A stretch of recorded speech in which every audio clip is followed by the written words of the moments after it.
Voter report cards showing up in Virginia and Maryland mailboxes. Second, questions about what to do if you were taken off Virginia's voter rolls. And third, the polls. How are pollsters reaching people, especially young people? We took that question right to them.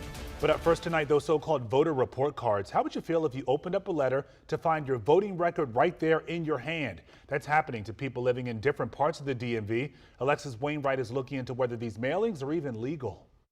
We are hearing several concerns from voters in several neighborhoods here in Maryland and also in Virginia after receiving letters with not just their voting records, but also records of their neighbors. Originally, I thought it was official and took one look and said, well, no. Leslie Miles said she received this letter in the mail Tuesday with her personal information and whether she voted in the past 2 presidential and past 2 midterm general elections. And I know that what's behind it is probably that there is definitely an impact of peer pressure. People are more motivated to vote if they know that their neighbors have voted. The Voter Participation Center and Center for Voter Information are behind these, quote, voting report cards. Miles says she wasn't upset with it, but I understand the motive behind it is to sort of get people feeling like, oh, everyone else around me is voting. What's wrong with me? I'm being a slacker. I better go vote.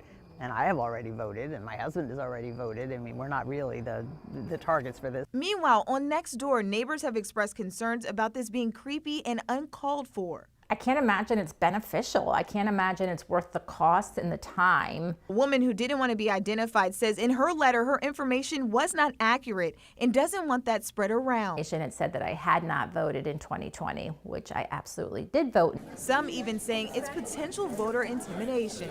If I were a person with a more recognizably different non-American sounding name, it would probably freak me out a little to see the fact that you voted is public. I would feel a little targeted. To be clear, who you vote for will always be private, but whether you voted or not and whether you are registered in a state is publicly available. Miles says she's surprised by this and thinks it would be a better tactic if it was done in person while canvassing. I do canvassing. I try to get people to vote, and this is the first time that I've seen this. Alexis Wainwright, WUSA 9.